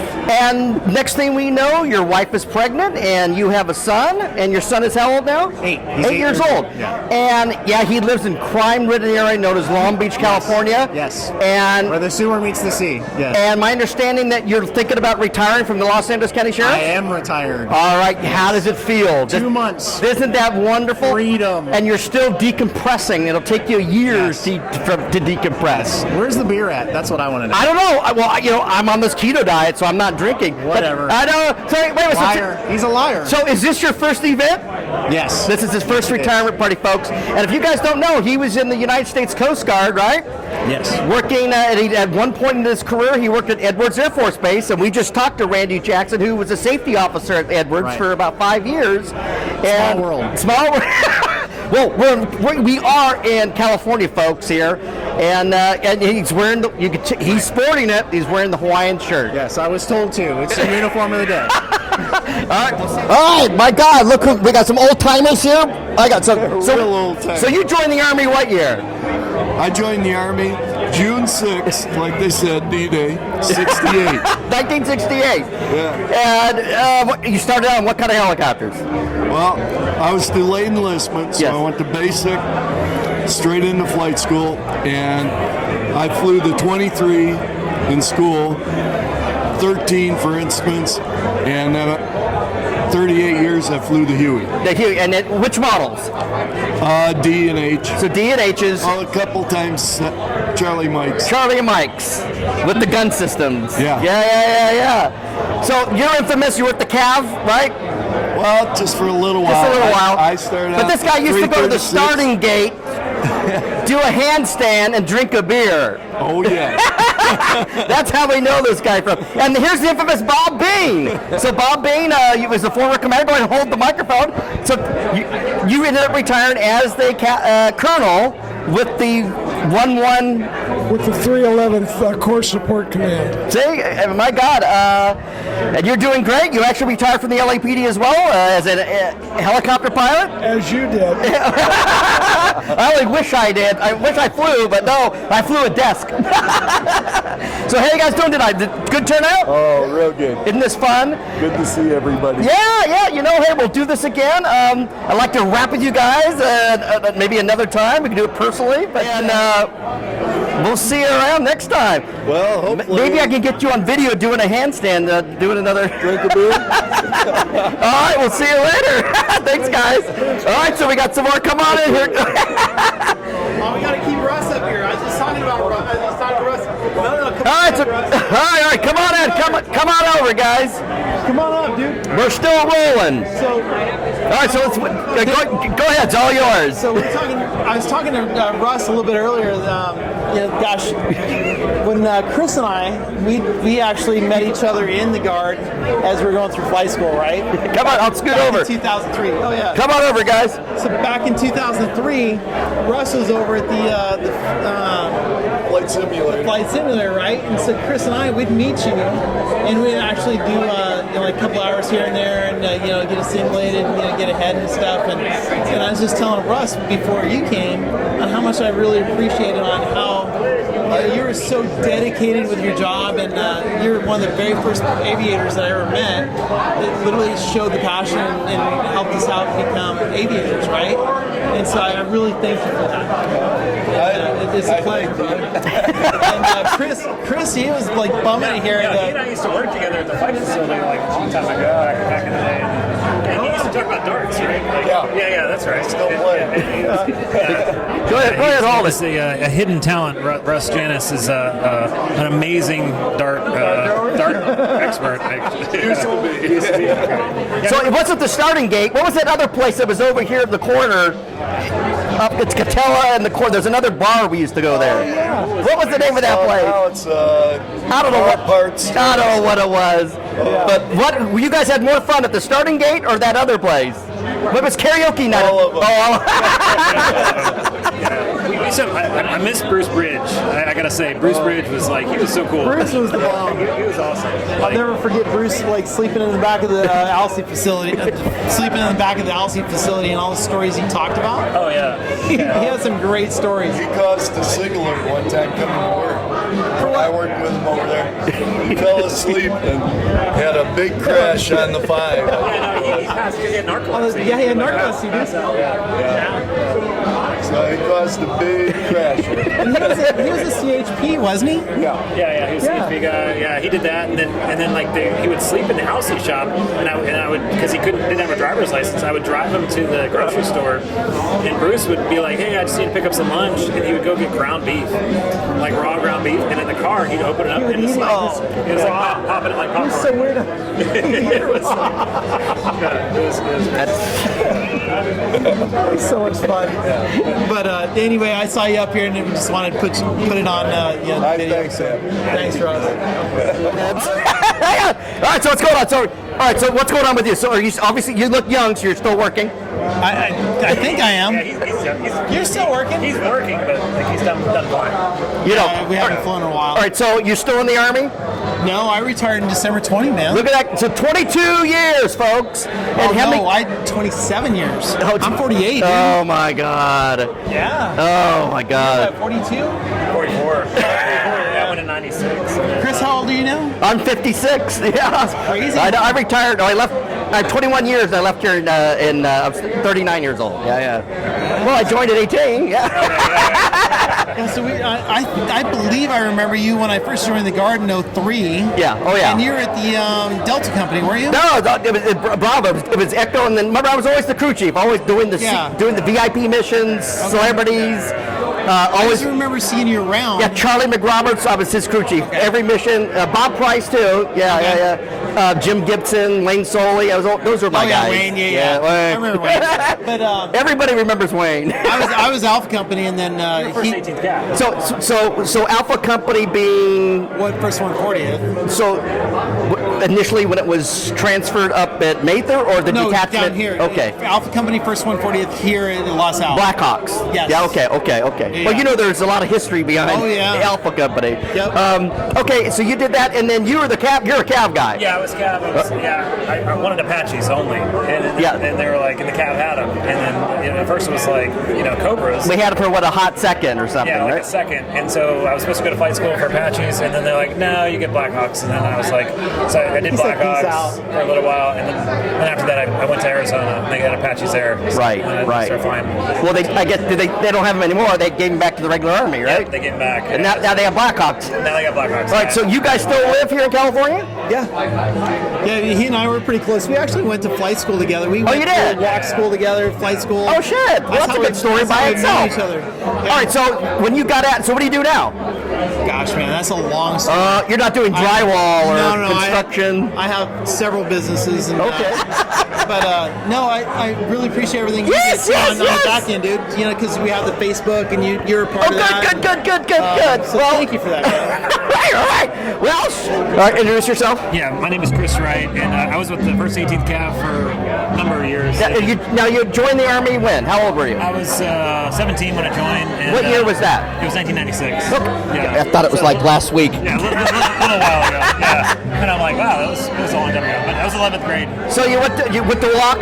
So you went to enlistment, boot camp, with the walk. Yeah, no, I was a combat engineer. So I did combat engineer for a while. I was 12 Charlie, and then after that came here, went to flight school, and and like I said, tried to fly Apaches, and they're like, no, sorry, you get to fly Blackhawks, and so I was like, no, I really want to fly Apaches, and so I went to Arizona. And tried to fly there.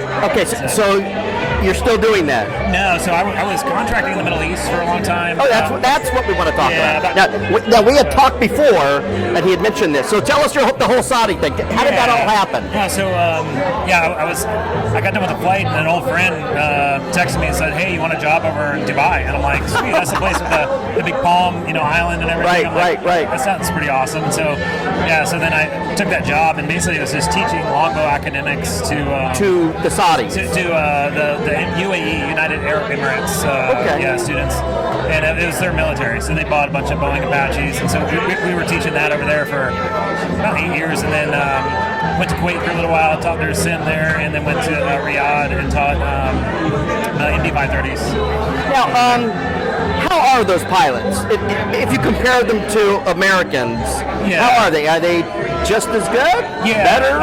I would say that they academically are they? Academically, there's very, very, very intelligent folks that go through because they're part of the royal family. A lot of them, you know. So these people that have been to school in like UK and they've been all over the world and stuff like Cambridge, that. Oxford, right? Yeah. So they're very bright, but at the same time they're not in it for the long haul because they know that like, hey, I just do a few years and I'm going to go off and be in command or something like that, like that. Oh, they just want their wings. Yeah, they want their wings. Yeah, and so it's very it's prestigious, So all right, so you also did the Indy 530s. Yep, Indy 530s. Yeah. And those are gunships, right? No, so the ones I was teaching were slick. I mean, there were no guns on them, but that is that's the basic of the A6. So they would use them for just observation or VIP? What? Yeah, so we actually started their entire ground school and just basic flight school. So we go all the way through from primary, all the way through, and then they would graduate from us, go to H6I, and then they would teach the guys gunnery and all that stuff, and all the attack stuff. Interesting. So I got done with that, and then came back here, and so now and it's like very difficult. So that's a drink, dude. Freaking, I don't know what we're doing here, but we're. All right. So it's good. All right. So good talking to you guys. Okay. So here's Peter Major, and you're going to tell me your story. And when did you join the Army? What year? Oh, here he goes. He must have a. 1984. 84. And you went to basic training, and AIT was where? Fort Rucker. And what was your MOS? 67 Victor. Victors. And explain to everybody out there what a Victor is. It's like a whiskey. You guys are funny. And once you got out of that school, where'd you go? Germany. And you were assigned to what unit? 8th CAB, 8th Combat Aviation. And a couple years? Fort Bliss, Texas. Oh, yeah. ACR. Fort Bliss is El Paso. Yeah, oh, boy. Texas, and then off to the Gulf War. Okay, where'd you go from there? For the Gulf War, got out. And you were flying what? Jet Rangers and Cobras.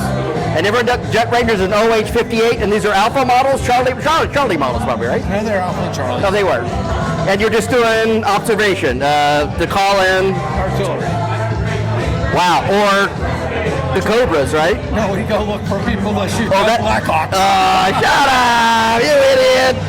And then what? So the Gulf War ended, and what happened? Guys that got out, wanted to become an air traffic controller, didn't happen. Happened to know somebody in the good old days, Fred Sapasso. Where's Fred? We can't find Fred. So, Fred got me into the counter-drug program, and I was in counter-drugs for about 13 years. And counter-drug here, working with Glenn Warren and... Lindsay Gow, Bruce Belorky, John Pierce, Steve Cawthon, Jeff Holliday, who was here just a while ago. Well, and Keith Bauer, I mean, the numbers just come on. Bruce Potencia, Skip the Fires, come out here and fly with counter-drugs there. And that was an AGR spot, right? No, that was ADSW. No, ADSW. And you could do ADSW orders for how long before they have to it was kind of a joke, right? They started off, it was like 90 days. It was for a year. Oh, it was? Yeah. Oh, that's right. It was a whole year. For a year, and then it got on to 2 years. And that program ended like when 2006, 2007? You know what? Somewhere around there. In 2005, but I left in 2004 to go to Afghanistan. Oh, and you went with who? I took over, trying to think about 30. When you went to Afghanistan, who were you with?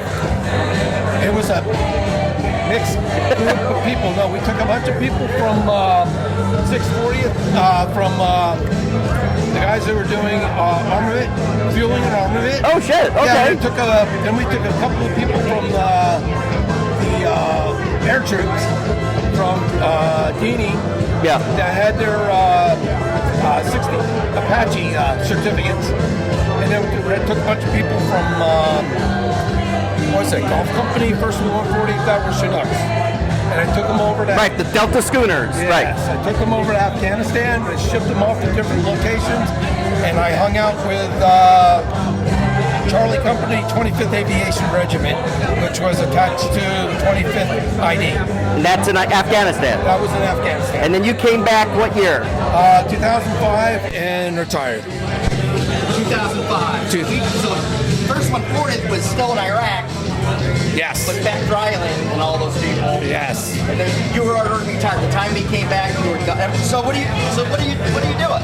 What am I doing now? So after 2005, I did a bunch of contracting, worked on a bunch of National Guard helicopters for a while. Then I went over, contracted down at Camp Pendleton, worked on their skids for a while, and then now I'm working for. No, it was oh my God, URS, EG, God, I forget who they were. They're all now with a company called AECOM. Well, they're subsidiaries probably now, right? Yeah, who knows what they are. Yeah, but I work for Parker Hannafin, and so now we do stuff for a lot of military platforms. Yeah. Yes. Oh, shit. Yeah. Well, we do stuff for Blackhawks. So you got your AMP license finally? Yeah, but I don't even use that. Oh, you don't? No. So where's home for you? San Juan Capistrano. No, nice to hear that. All right, hey, it's good talking to you, Pete. Too, Chris. All right. All right, so we got Mirko. Is this the Shaw Photography Studios? It is. The Shaw Photography Studios? Holy cow!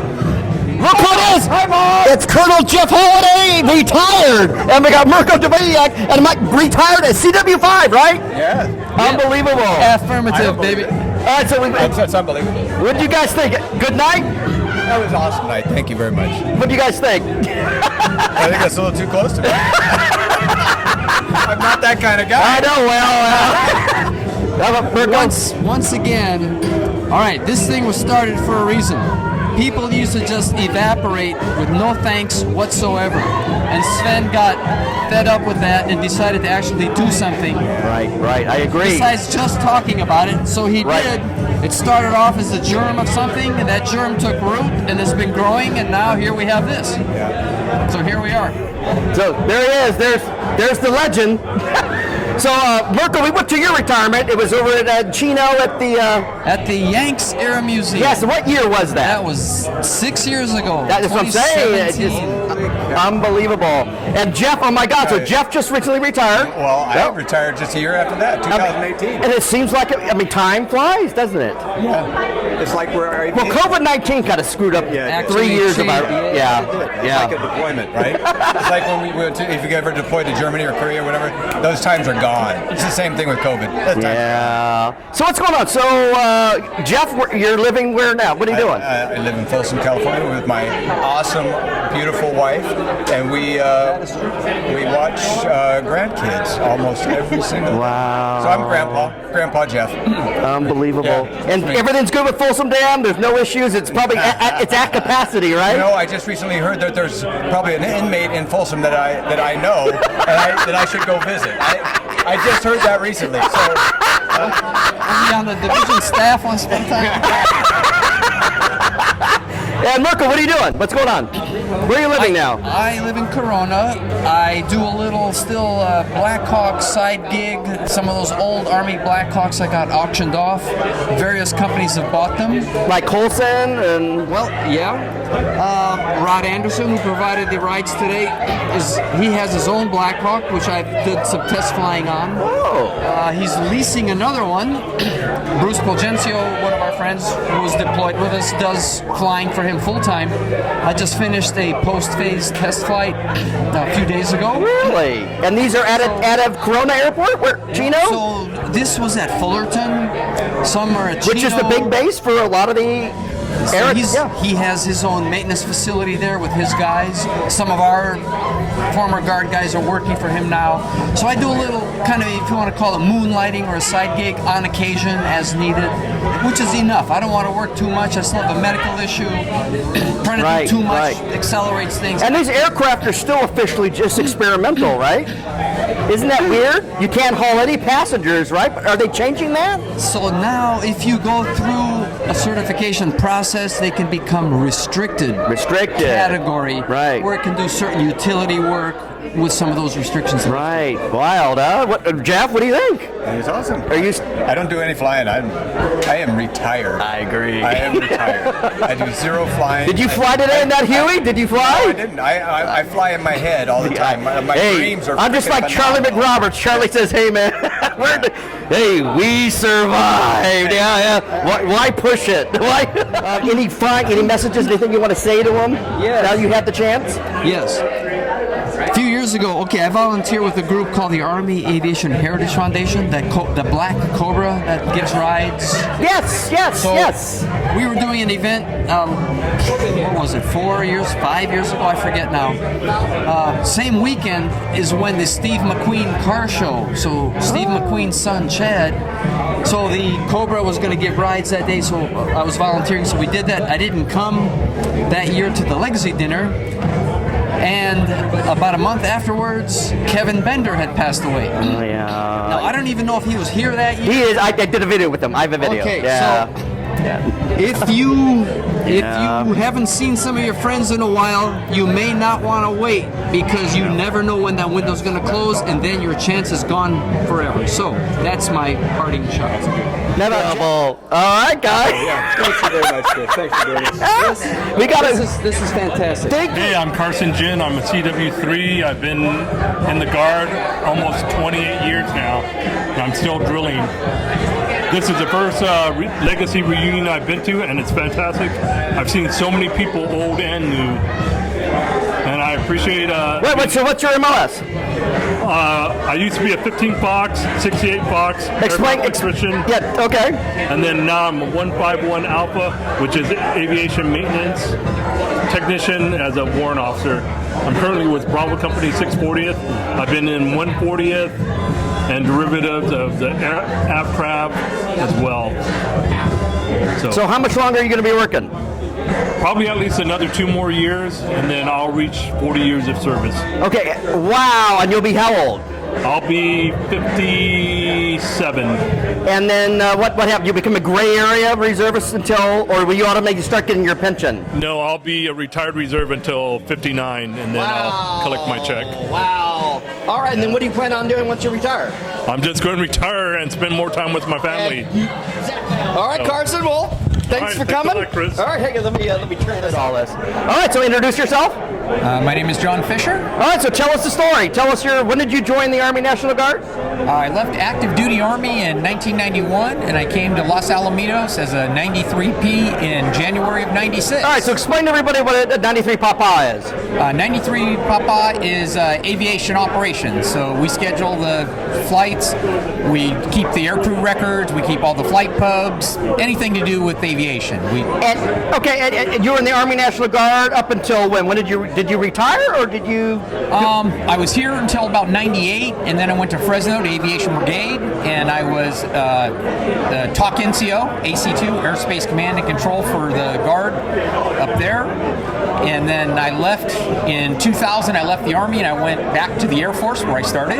Wow! And I became a flight engineer on C-130s. And then after 9/11, I get recalled to active duty. I did 5 years active duty Air Force as a flight engineer. Came back. They said we don't need you anymore. I went back to my civilian job. I flew for a couple more years till I phased out my airplanes, became a generator mechanic, and I retired in 2013. With how many years? 27 and a half total. Wow, that's fantastic. And a lot of you may not know, you were also a police officer with the LAPD. I was. I did 25 and a half years with LAPD. And you were with what class? The class of what? 10B95. 95, folks. And my God, so you're retired from both jobs. What are you doing now? Now I have a small movie prop company. I do aviation, military, and police, wardrobe and props for movies. I have a small studio where we film movies. Right. So John Fisher, there you go. I know we basically looked way different than we look now, but we're there, and this is why we call this a legacy reunion at Los Alamitos. All right. Your way.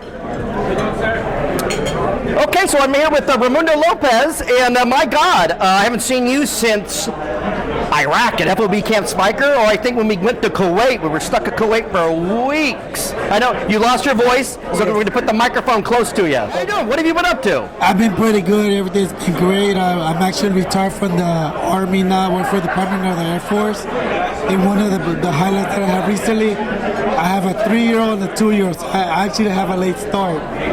And they keep me up, kind of like deployments. Okay, so you joined the Army what year? So I originally enlisted in July of 1997. I was active duty from 1997 to 2001. And from 2001 to 2019, I was in the California Army National Guard. And how many years do you have total? Total of 23 years. And you're retired, and what are you doing now? So I'm officially retired from the National Guard. Now I'm a DoD civilian for the Department of the Air Force, and I work in March Air Reserve Base. Really? Doing what? I'm a field management. I'm a contract officer representative, so I actually review the contractors whenever the contractors and fuels they do any type of fueling or paperwork. Actually review the paperwork. It's kind of like the arms inspection every day. Oh, every day. All right. Day, yes. So a lot of people may not know that you're an aircraft refueler by trade in the Army National Guard. But during Operation Active Freedom, we were short and we needed door gunners. So you were fortunate, right? We grabbed the refuelers, and you were to be a door gunner, and that's what got you an air medal, right? You could wear your uniform. That's correct. So during that time, I was one of the few who got selected to be part of the air crew, and I was with Chris Shaw. He was one of my many instructors, flight instructors. All right. I still have my logbook so I can review the. All right. We'll have fun. So when are you going to retire? From civil service, I don't know. Well, I could be eligible in 3 years. Okay. But the drawback in the reserves, I'm in the gray area, so I could retire. Yeah, right. Of course, I have a mortgage. I have a wife. Right. But I don't know. I would have to talk to my wife. All right, but as the saying goes, as long as you're having fun and you're happy, just keep on working, right? Yes. All right, so good seeing you, Ray, and go get something to eat. Okay, we're here with Randy Jackson. What is your current rank and your current status? CW3 retired. You what? CW3 retired. Okay, and when did you retire?